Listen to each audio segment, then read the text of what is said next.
let's get started. Hello and welcome to This is Recruiting. Thank you so much for joining us today and happy Halloween to everyone who's celebrating. If you're joining us for the first time, This is Recruiting is a webinar series that we at Hacker Earth have created to help you, our lovely recruiter community.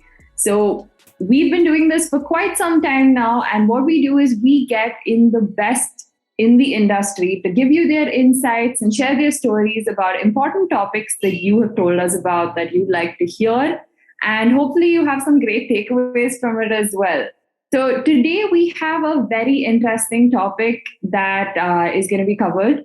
And we have an expert who's here with us as well. Hi, Patricia. Thank you so much for joining us. Hello, everyone. Thanks so much for having me. I'm super excited to be talking about today's topic. So thank you so much. Awesome. Now, before we get started, though, if you are here for the first time and hearing about Hacker Earth for the first time, we are a tech recruiting platform that helps you throughout your recruitment and hiring cycle. So we've got a complete suite of tools that helps you all the way at different stages. We have tools that help you with your attracting and sourcing. That is through our coding assessments, completely skill-based hiring, no bias whatsoever. We have screening and interviewing tools. We have a remote interviewing platform called FaceCode, which helps you interview developers in real time while testing them for their coding capabilities. And finally, we have tools for upskilling and continuously engaging your developers as well. So we like to think of ourselves as matchmakers for the best tech talent. And if you'd like to know more or even get like a small run through of our different offerings, you can check out hackerearth.com/recruit. I will put it down in the chat a little later. We also have a couple of different resource bundles available today for all our attendees. So do stay tuned. But before we get into more of that, I'd like to go to our main topic and especially our incredible guest for today. So we have Patricia Gatlin, who is a New York Times featured activist. She's been involved in a couple of different ventures so far with both tech as well as diversity and inclusion. And she's the curator of Black LinkedIn. So I'm not going to talk too much about that. I'm going to give you the floor completely, Patricia. Thank you so much for joining us. Why don't you tell our audience a little bit about yourself? Hi, thank you so much. That was a perfect introduction to who I am and kind of what I do. But yes, so I am the curator behind #BlackLinkedIn, which is a movement on the platform to amplify Black and Brown voices.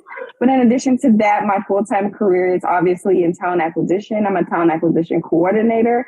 I've primarily worked for a lot of top universities, Johns Hopkins being one of them, UNLV being another one.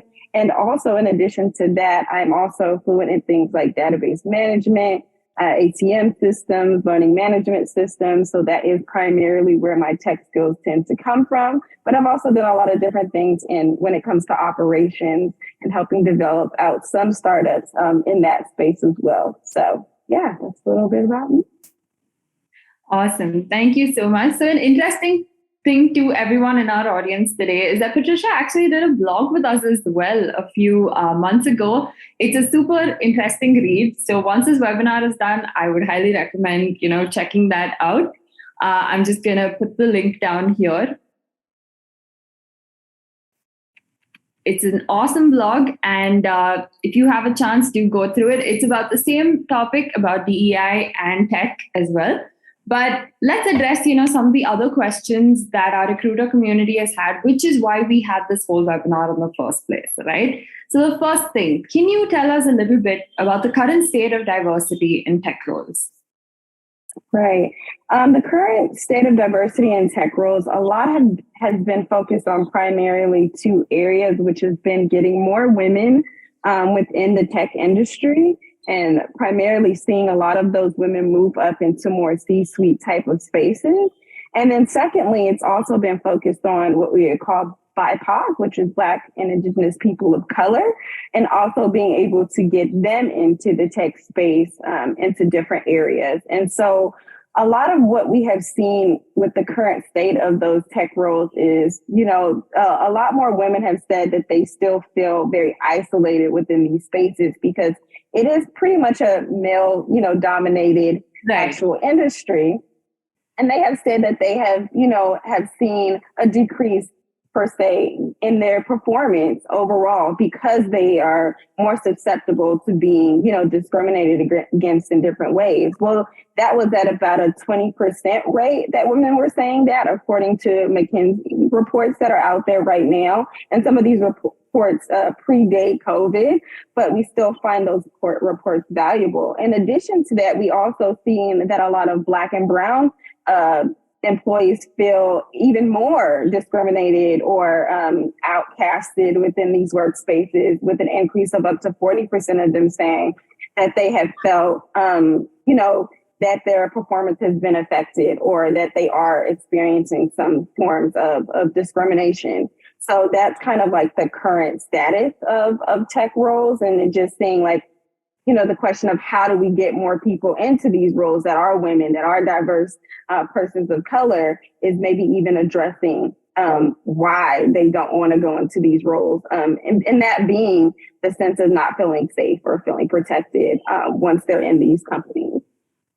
Right. And you mentioned COVID, right? So, has it been different, or given that a lot of companies moved into hybrid working and even, completely remote working, was there an increase like in the number of, diverse candidates in the tech workforce because of that, just because of, maybe accessibility and such? Right. I think, yes. I think with accessibility being the number one key factor, there has been a rise in more applicants applying from diverse backgrounds, whether it be international, whether it be Black and Brown, whether it even be women. I think also having the opportunity of taking two years of not having to commute, an hour and a half into work, if not more, people finding other ways to utilize that time, or people just realizing that they have other passions, right? And where they might find themselves, utilizing those types of passions as we talk about the future of work. And a lot of the future of work, people tie that to, this tech industrial revolution. And so a lot of people were, even checking out TikToks and saying like, hey, you should get into tech because of X, Y, and Z, and realizing that they had a skill set that could be, utilized within said field. So yes, I feel like from what I've seen as a talent acquisition specialist, a lot more diverse candidates applying for those jobs and those positions. Right. And you mentioned that the main problem right now is also dealing with why candidates did not want to apply, right? And I'm sure while that's one significant area, there's also a lot of pushback, I guess, from the conventional front. Like how do you get your organization on board with the initiatives that you want to pursue, right? And getting these candidates there. So how do you get like an entire company, especially say your leadership team, on board with your DEI initiatives? Right. I think every organization is completely different. And I think when we think about getting people on board, right, is in like trying to convince. And a lot of people think as DEI persons that we're there to like convince the C-suite teams or the leaders of each and every one of these teams to, to sign up for the diversity changes and things. But I actually believe like you should have buy-in before you decide to get a diversity and inclusion expert on your team, because you really want that person to focus on the outcomes and the results that you're trying to get within a specific time frame. Because let's be honest, it really is about time, and technology, things move, very, very quickly. And so if that person is spending all their time trying to convince your team that this is the right thing to do, then that can really slow down the pace. And also employees see that, right? Like they see this person trying to make those changes, and that can also limit an employee's thought process on, is this the best person? Is this person going to be able to do it, right, in the time frame that I'm here? So I highly encourage like companies to not put their DEI employees in that position where they have to convince certain leaders. That is something internally that stakeholders should have sat down and really thought about and said, we want to hire this person because we all are on board and we all agree on this. Now, that's ideal, right? That's not always the case. I think you do, as a DEI person, when you first come in, need to sit down with every single department, every single team, and every single leader, and decide like, okay, well, where do we merge these things as far as OKRs go, which is your objective, key points of results, but also what are the company's, KPIs, right? Key points of interest, and where do we collectively come together? Because one department per se, let's say employee relations, doesn't see diversity and inclusion or doesn't actively participate the same way as maybe the C-suite and operations or facilities, right? Might have an interaction with diversity, equity, and inclusion, and it looks different across the board. So you can't just apply one thing to one department and think that it's going to work for the other. Because one department might be focused on vendor management, like DI, as far as like, do we have diverse vendors that we're utilizing for our events? If you're an event company, or like I said, in employee relations, how are ERGs performing? Are they sufficiently funded enough to support our employees on the inside? So again, those two different groups need two completely different things. And so again, buy-in is really going to come down sometimes when it comes to the C-suite is, how does this affect our numbers? Does it increase our company by $12 billion? How does it affect our customers as well? Do they see us as diverse, and do they want to buy this product from us because they support diversity as well and see themselves, actually utilizing said products? So those are a couple of different ways that I think, you can try to get a company on board, is really just having those conversations and making sure that you're in alignment with those leaders. And like I said, with those OKRs and those KPIs, because that's really what's going to be the driving force of how your diversity programs are set, and what you can do within those parameters. Right. And as a diversity lead, previously with Johns Hopkins and other universities and stuff, what has been your strategy with, getting people in C-suite or in the leadership teams on board with things? How have you dealt with it in the past? I think we've done a couple of different things, whether we have subgroups and subcommittees where we're surveying persons, employees about their thoughts and ideas around diversity and inclusion, because a lot of the time it comes from internal. A lot of people have either been with the company for some time and have thought of ideas and just never really had the opportunity or a space to facilitate those ideas, to discuss it. Creating a board that can hold departments, hold certain professionals accountable in regards to, again, executing on those goals and things that they've set for each other and other employees throughout the year. Also facilitating those assessments of those employees or assessments of those goals and results that have been completed. So that's kind of how I've been able to see it done. And again, it's always a part of a group. It's always a part of a team or a board or a search committee or something of that nature. But that's typically how we're able to sit down and really, just like I said, knock out and decide, what can be applicable right now? What can we do within this next quarter or within this next year to see some kind of movement, some kind of change? Right. So that's very interesting to hear. And so the next question is something that I've also been quite curious about.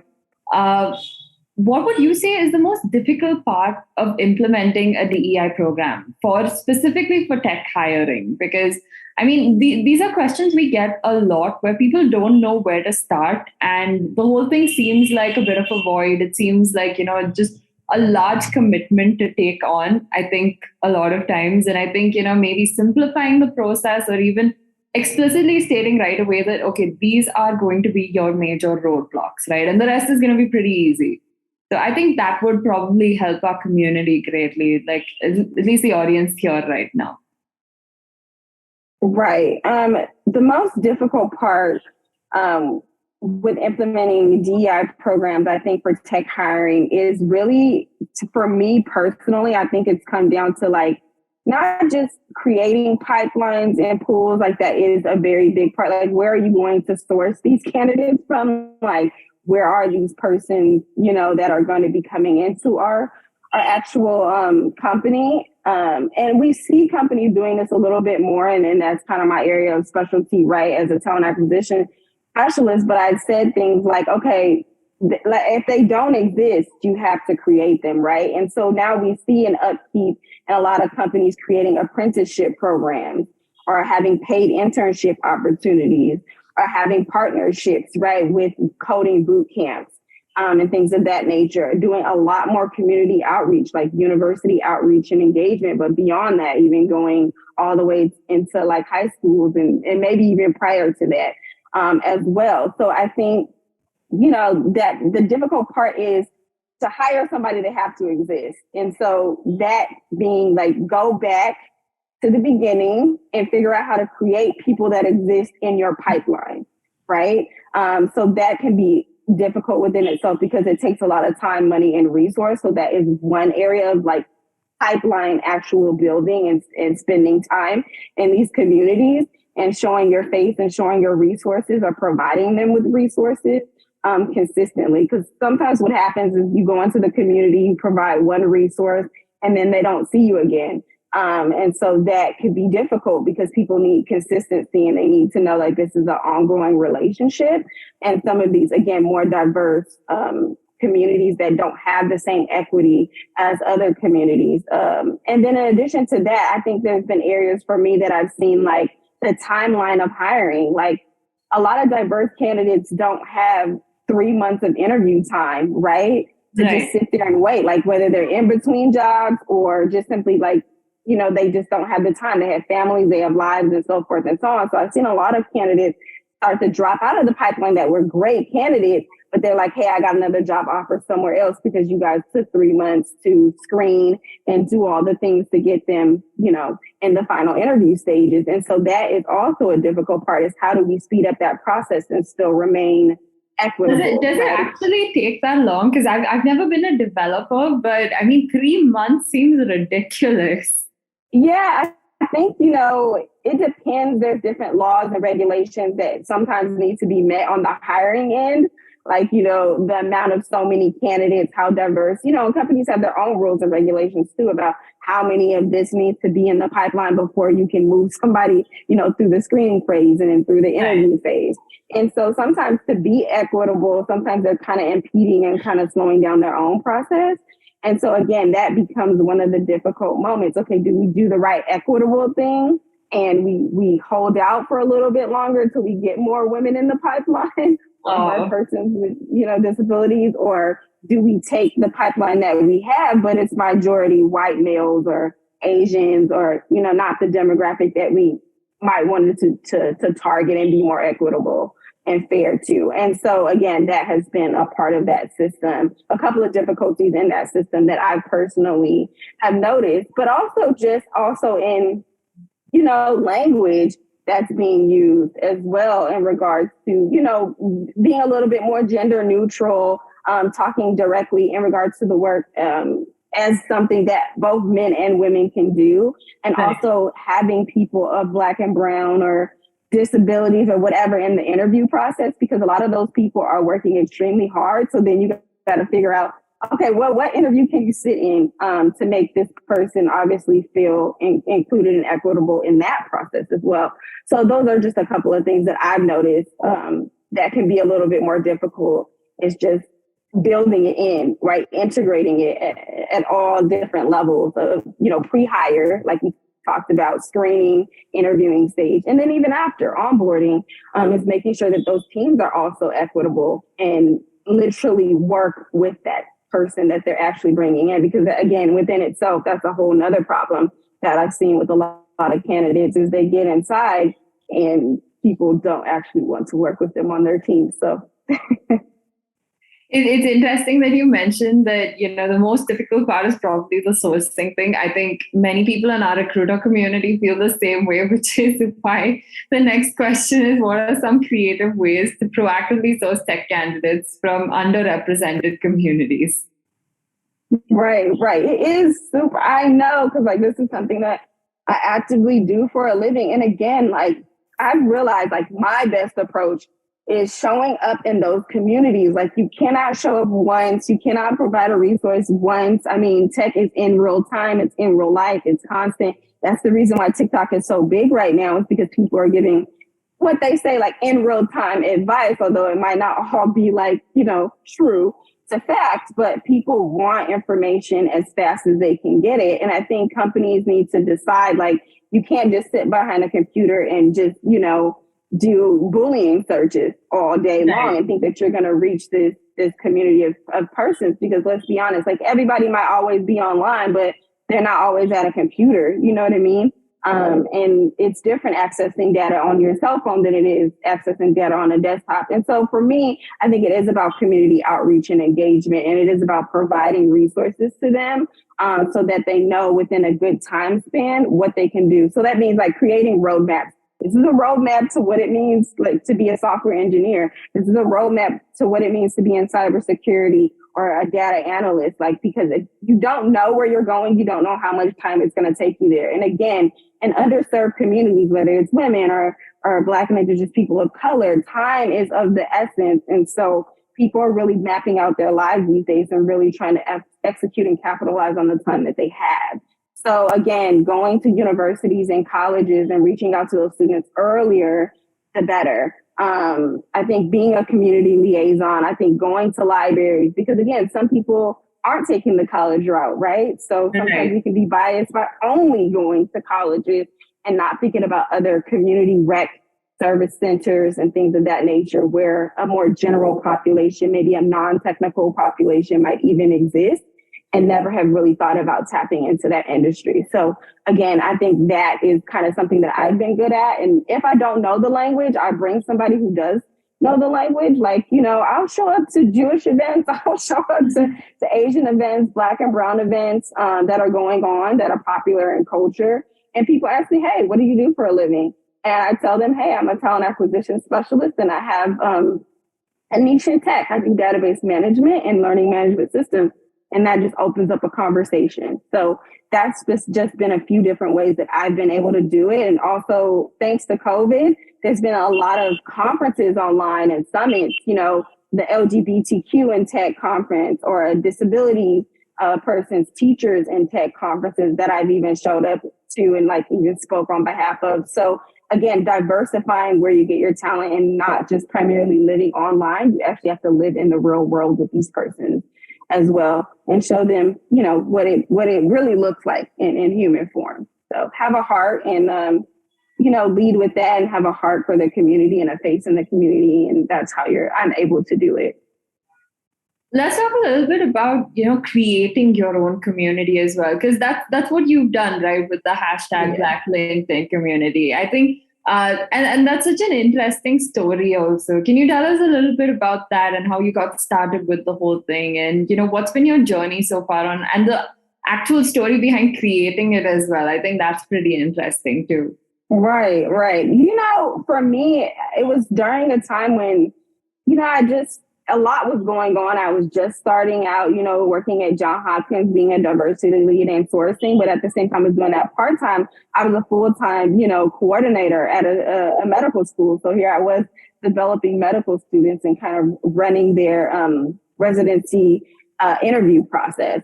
And so, what happened with George Floyd happened, and everybody was in an uproar, and people were out on the streets and protesting and all of that. But then I still had rules and regulations that I had to abide by because I was working for a healthcare institution, right? So I wasn't able to like put my feet on the ground and go protest because I had to protect my students. And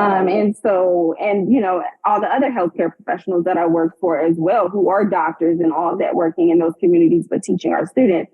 And so I said, like, I don't know, like, what could I do? I was already loud and talking on LinkedIn and having been an activist. And so, I noticed like when I started making more activist posts on LinkedIn, it wasn't getting the reach that it used to get. And I was like, this is strange. My posts used to get all this kind of reach. What's really going on here? And then I started talking to other DEI activists and DEI professionals in the field and asking them, hey, are you having the same problem that I'm having? They started asking each other questions. And then it just really came down to the fact where I was like, hey, we have to do something about this because this isn't fair. Like, because that was my only outlet. So I felt really, really like, this is my only outlet. How is somebody going to take this opportunity away from me?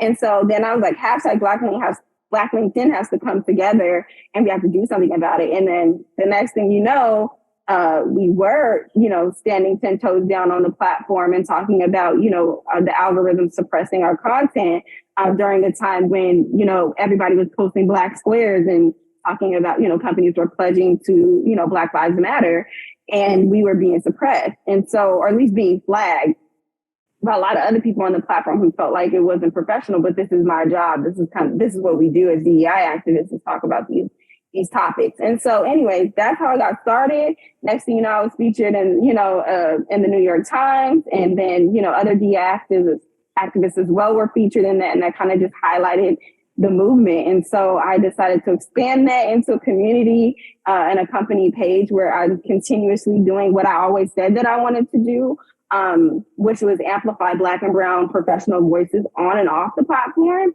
And so I've been able to do that a lot more, just shedding light on, what we're doing, because again, we were so suppressed on the platform that, we didn't see each other. It was always the question of like, where is all the Black people?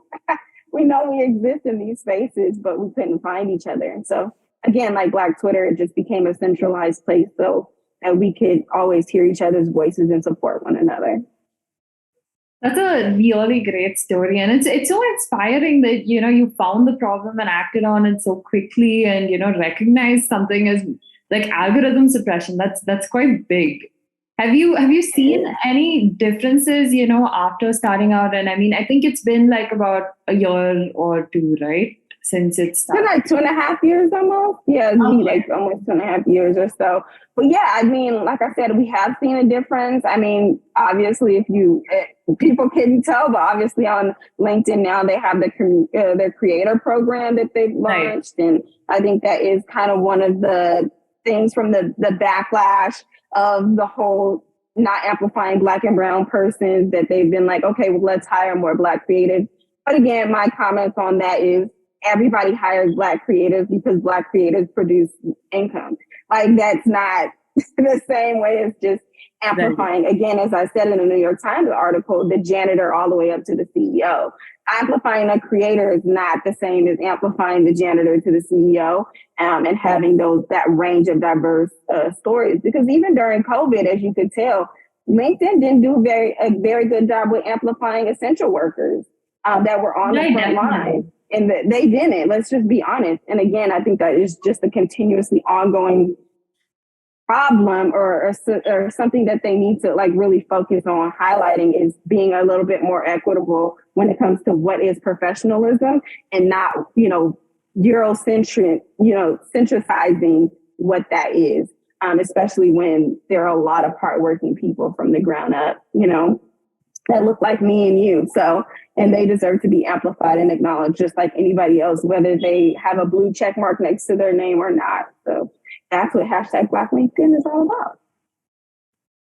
That's awesome. And have you, coming back to, sourcing tech candidates from there, have you seen like, the communities that you've created as well? Have you been able to attract like talent from there as well? Have you seen instances of that?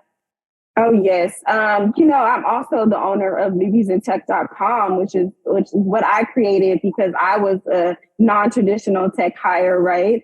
And wanting to see, again, more Black and Brown, more women come into the tech space. But yeah, I've been able to see a lot of influx in it. I sit in a lot of different groups, whether it's cybersecurity or Black women in tech, or like I said, like, LGBTQ allies in tech and things of that nature. And so, yeah, I have been able to see a big uptick because, again, it's about information. And so me as a talent acquisition person, I can tell somebody like, don't put that on your resume. When you interview, you should probably say this, or you should say that, or, calibrate your energy too. Because sometimes people are so burnt out that they're not bringing their best selves into the interview process, and they don't see all the things that the value that they have and can add to a company. And so that really gets missed. And also just, I'm trying to like kind of kill nepotism. There's so much nepotism in technology that I would love to see people not just hire their family members or their best friends, hire the person who is qualified, but it's also about making sure that people understand just how qualified they are, because we know that, women underqualify themselves for positions compared to men who overqualify themselves. And so it's the halfway part is just getting people excited enough to actually apply and go through the whole entire interview process. And so I've been trying to help with that as much as I possibly can in as many different groups and communities that I possibly can. I fully agree with, the nepotism part of it there. I think that's a problem that we at HackerOth as well are targeting, because we're all for skill-based assessments. So completely, even blind assessments for that matter. I think a lot of our clients as well and customers and stuff, they've noticed that they can hire better when they do not have any bias associated with it. Just skills, complete questions itself, everything that's applicable to anyone who has talent. So nothing, where you're hiring members from your family and stuff like that. Because that's a big problem in India as well. I had no idea it was there abroad too. Because there's always like a family angle, or, my friend's daughter, this person studied here. I can just come on board. Yes, exactly. And again, that contributes to the wealth gap and, again, the disparities also in technology, but it happens in every single industry. Again, I was working in medical and health.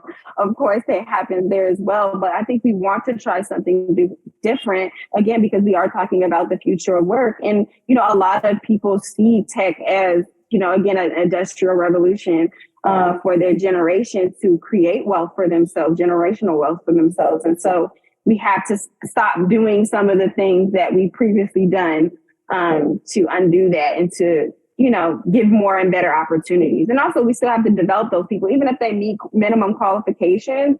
The development of a candidate that's Black or brown is completely different than a candidate who came in because of nepotism and has been introduced to technology since pre the age of 10. Right. It's just different. Learning technology is learning a new language. And we've learned that learning a new language happens best before the age of 10. So again, if you're learning at 20 or 30 years old and you're coming into a company with a person who's learned code since they were like 5, it's gonna be different. It might be a little bit more of a struggle there, but that doesn't mean that you don't deserve to be there and that you can't, fit into the culture or develop a new culture around yourself and others that makes them feel adequate and safe and equitable. Right, definitely. So coming to one of our last questions, and just a reminder to our audience, we will be taking audience questions after this. So you can put in any questions that you have on the Q&A panel, or you can ping me on the chat. Anything works there. So another big problem that we've seen, right, is baking diversity into job descriptions as well. I think there's an ongoing argument on that, whether you outrightly state that, you're looking for a diverse candidate, or whether you make it more implied, or how do you go about it exactly? And can you give us an example of what you've done in the past when you've been to just show that, we're open to all sorts of people with like a technical job description for a role in tech? Right. I think having that diversity statement is so important. I think if a company doesn't have one and they know that they want more diverse candidates, and by just saying things like, we are accepting, all candidates from all different backgrounds, it is one thing to say it, is another thing to actually put it in practice and it be legitimate and real. So just throwing that out there, because companies think they can just say something and like it's going to bring about unicorns. It's not going to do that. But I think putting it down on paper is something that a candidate can read and say, okay, maybe I should go ahead and apply. But I think other things are also important that I've used, which we talked about before, which is language. I studied in school. I'm a humanistic scholar. I study humans for a living. But I've learned that men and women speak completely differently. And you have to respect the differences in the way that they speak. Men are very short form. Women are very long-winded at times, and they use a lot of like verbs and, added things and context to it. But I think we need to make sure that we're using very, like I said, gender neutral pronouns to describe working situations, and just making a person feel in that job description capable of actually doing the work that's being assigned to them. Because sometimes people are talking about a job, and I've seen it in DEI, for instance, where they're actually for 10 years of experience. And we're like, DEI jobs, the actual titles haven't even been around that long. So it's a stretch, right? And people are going to pick up on that type of thing. I've seen people use he or in a job because they didn't fully vet out the actual job description when they actually wrote it. So that's super important too, that hiring managers and talent acquisition persons are actually making sure that they read through those job descriptions before posting. Another thing, again, we come down to time frame. Let people know how long they expect this interview process to take, because people can get very, very frustrated throughout that process. And again, as we're talking about the diversity aspect of that, if a person with a family, if a person is in between jobs, which a lot of Black and brown people are, and they need to be working within 90, less than 90 days, right? What is the time frame, and being able to list that out? This is our expected time frame, our expected timeline to hire this candidate goes a very, very long way. And I also want to say it costs the candidate to interview. I think it costs about upwards to like $6,000 to interview a candidate. Well, guess how much it costs? About almost half of that per candidate to interview with a company. Interviewing is expensive on both ends. So it's good to, again, bed that into the timeline of, hey, it's costing this candidate as well. Let's respect their time. In addition to that, can this job be remote or hybrid? A lot of persons, whether they have visible disabilities or invisible disabilities, I have invisible disabilities myself, think about that. Right. Can this job actually be remote, or does this person have to physically be here within this space? Because if it can be remote and it can work for somebody with a visible or invisible disability, then why not, make sure that it's listed there so that they know that. So it's also good for mothers too, with new infants, and a lot of groups that I'm in, they're like, I'm a new mom. I can't just, hop up and just go right back into the office, right? So that's another thing. And I think also the biggest one is salary, right? Like everybody's talking about salary disclosure right now, but it is a part of diversity and inclusion, and the sense of, again, bridging the wealth gap. People are trying to move up. They are trying to create better financial situations for themselves. Nobody wants to get to the last round of the interview phase and being told like this job is only paying this much and they had an expectation of this. So being more transparent and saying, hey, this is the range that we're in.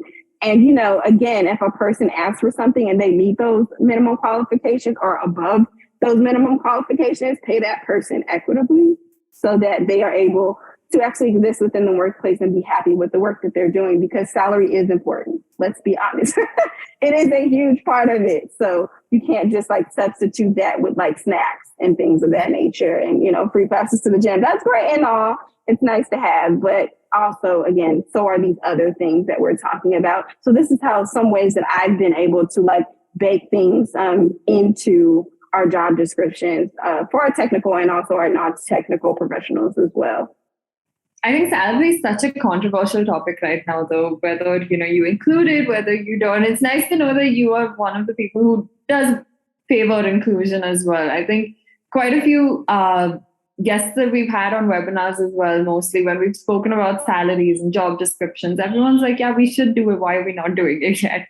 Yeah, exactly. I don't know why. I think salary transparency, again, it is so important, because the last thing you want somebody to do is like work in the job and they're just like, they're unhappy with their pay, or they just don't feel like they're getting paid enough. Because again, people have to live, they have bills, they have, things that they need to take care of. And so it needs to be able to support them. And I think having worked at prior, tech companies, I've seen even for myself, I'd rather be a little bit overpaid than way underpaid, right? Because I'm not at the point in my career where I'm doing it just to get experience. I'm doing it to actually maintain my lifestyle, right? So that I can like progress and do better. So, and I think a lot of Black and brown people, again, they come in with that mindset is that I need this job to pay bills and to progress and actually do better. Right, definitely. So we have our first question that's here right now. In your employer branding, how do you show that you are a diverse company without it being too showy or coming off as pretentious? Right. I think, honestly, my favorite thing about this and when we do a job is just show people who are actually the people doing the work, like not just singling somebody out, but being able to like openly tell their stories, like the ones who really want to talk about it. I was one of those people who was like, hey, I was homeless before the Zuckerberg team called me up and was like, hey, you want to come work for us? You know what I mean? But that story should be told because a lot of people thought I was coming in from like some top Ivy League school and I was just like, he's a stellar candidate or whatever. And I was like, hey, I, came from a middle class family, very hardworking, but, I ended up being displaced and I ended up, being homeless because I no longer wanted to be an admin person anymore. Nothing wrong with admin support, but I had kind of outgrew that to be the professional that I am. So for me, I always go to those people who have those stories and want to openly discuss those types of things. As somebody who deals with, PTSD and imposter syndrome, that's another side of that story, right? As a Black or brown person. Right. And just discussing like the tools and the tips and how I'm able to be successful the past 2.5 years having, those invisible disabilities. So again, like finding people in your company who actually want to tell their stories versus finding people for photo ops and telling an incomplete story, a story that the candidate can somewhat buy in also helps. Again, like just openly doing the work. If you are out there in the community and you're taking, part in those community activities and things like that, it's okay to talk about doing those community activities and helping the community and where your funding goes to and putting out those reports and saying, hey, this is what we committed to and this is what we've completed those results this year and this is how much we've helped the community. So those are just two different ways that I've seen as a part of marketing to get it out there and not come off so cheesy or a little bit too fake and just honestly just do the work and highlight the good things that you're doing. I hope that answers your question. And I think that's a really good answer. Keeping, getting real stories across so that it's more authentic. I think that automatically just negates the whole cheesy aspect of it or even pretentiousness of it. So we have another question here. What do you suggest as ways to continuously engage your diverse workforce? Do you have separate engagement for them or do you include them with the rest of the normal workforce? Right. I think there's both. There's really no wrong answer. I think asking them how they want to be engaged with, right? Every single diverse community is not the same and not every person is the same. And I think we also need to understand that like there's diversity at an individual level and then there's diversity at a group level. And how you interact with those, persons and employees are going to be completely different. But I think if you are going to interact, having those affinity groups, having those ERG groups, putting money behind those ERG groups, because a lot of those leaders of those ERG groups sometimes cannot be paid and it kind of comes off as unpaid labor, outside of company time or within company time. And I think just being able to incentivize that and say, hey, we appreciate the work that you're doing, because the thing is, when diverse candidates are seen and heard and felt, they're all different things, right? But when you have that cluster of those things, they outperform. And so you are doing work for the company and making the company better and making them more revenue. So why not have that incentivized to a certain extent so that you continue to do the things that you love, which is helping your fellow employees, but also, obviously helping the company to diversify itself. But again, diversity and addressing the employees are always going to be different, whether it's on an individual or on a bigger level. But I do think just being an advocate, being an advocate, an ally, an activist. Again, those are all different things. I speak about this with ERGs. Like there are different people in ERGs. Some people are activists, some people are advocates, some people are allies. Kind of decide which one you want to be and kind of where you fit in within that space. And then you can decide how you want to interact with individual persons or group as well. And what are some tactics you've used before? I think both like engagement from like when they get the offer perspective or even, during the entire process, once they're onboarded and such. Right. I think, again, introducing them to all the diverse things that you might have to offer, like I said, whether it be the Infinity groups, whether it be the ERG groups, whether you're talking about volunteerism, whether you have mental health days, right, that are allotted to them, putting that on the forefront of their minds all the time. If you have unlimited PTO, don't get mad if somebody decides to take the PTO. Like, that's kind of counterintuitive. But yeah, I think again, checkpoints we always have checkpoints with employees, asking them how they're doing, how are they liking their work environment, getting with their managers, seeing if their performance is matching as well.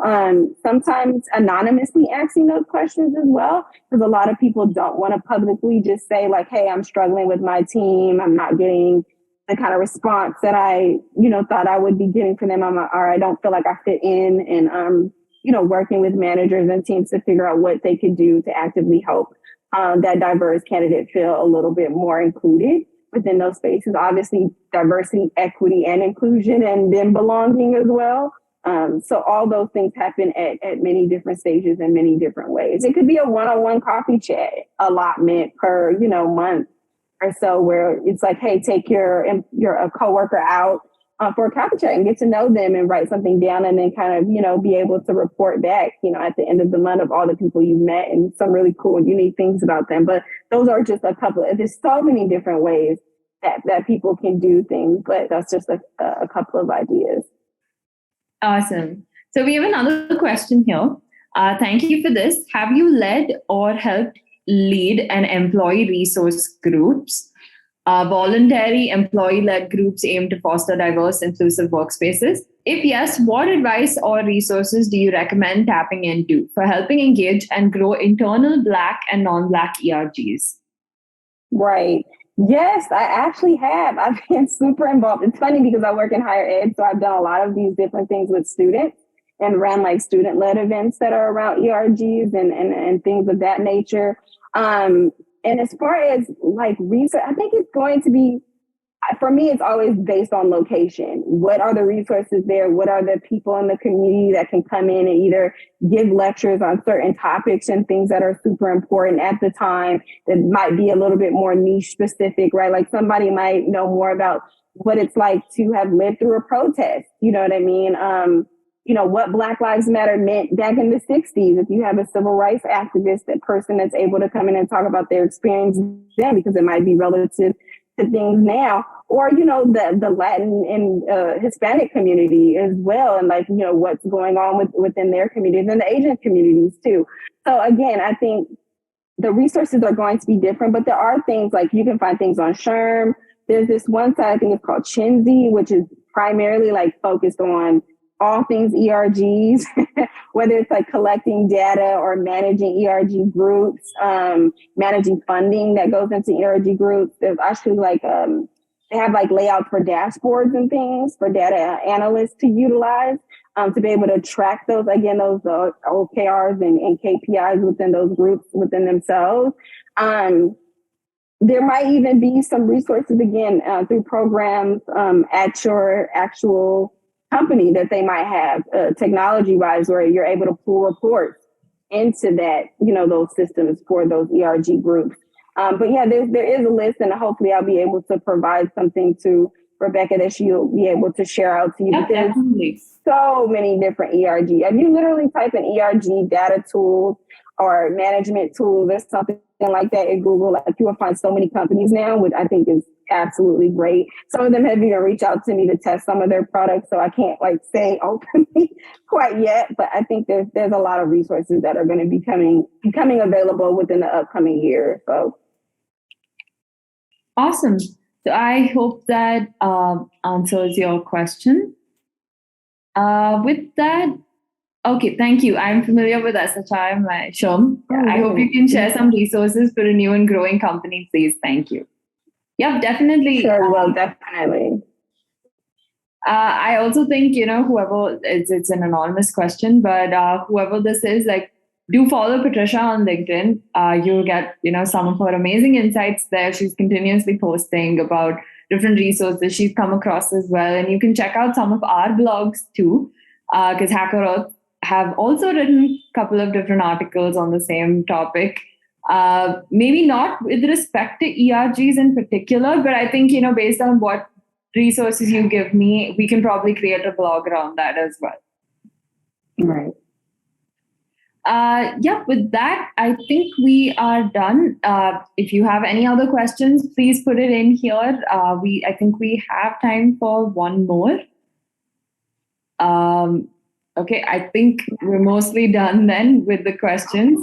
So with that, yeah, we've kind of reached the end of our time as well. Thank you so much, Patricia, for taking the time out. And like, I know waking up so early as well, because it's so early for you in Vegas, right? But yeah, thank you so much for being here and for the incredible insights, as well as, the peek into your story and what you've done so far. It's incredible stuff. And the community you've built, honestly inspiring. Oh, thank you so much, Hyper Rebecca, for having me. I really, really do appreciate being able to come back a second time with you all, and hopefully, again, just continue to develop the relationship and resources provided to your community. So thank you so much, and happy holidays to everybody out there who attended today. Yep. Thank you so much again. Thank you to everyone who joined in. Have a great Halloween and an incredible rest of the week as well. And to everyone here, please do fill out our survey form, because we're always looking for more topics and questions to include in these webinars. And we do take in your questions and include them. So let us know if you have any other topics you'd like to see in the future webinars, or any questions you'd like answered as well. Thank you once again. Have a great week, and bye-bye.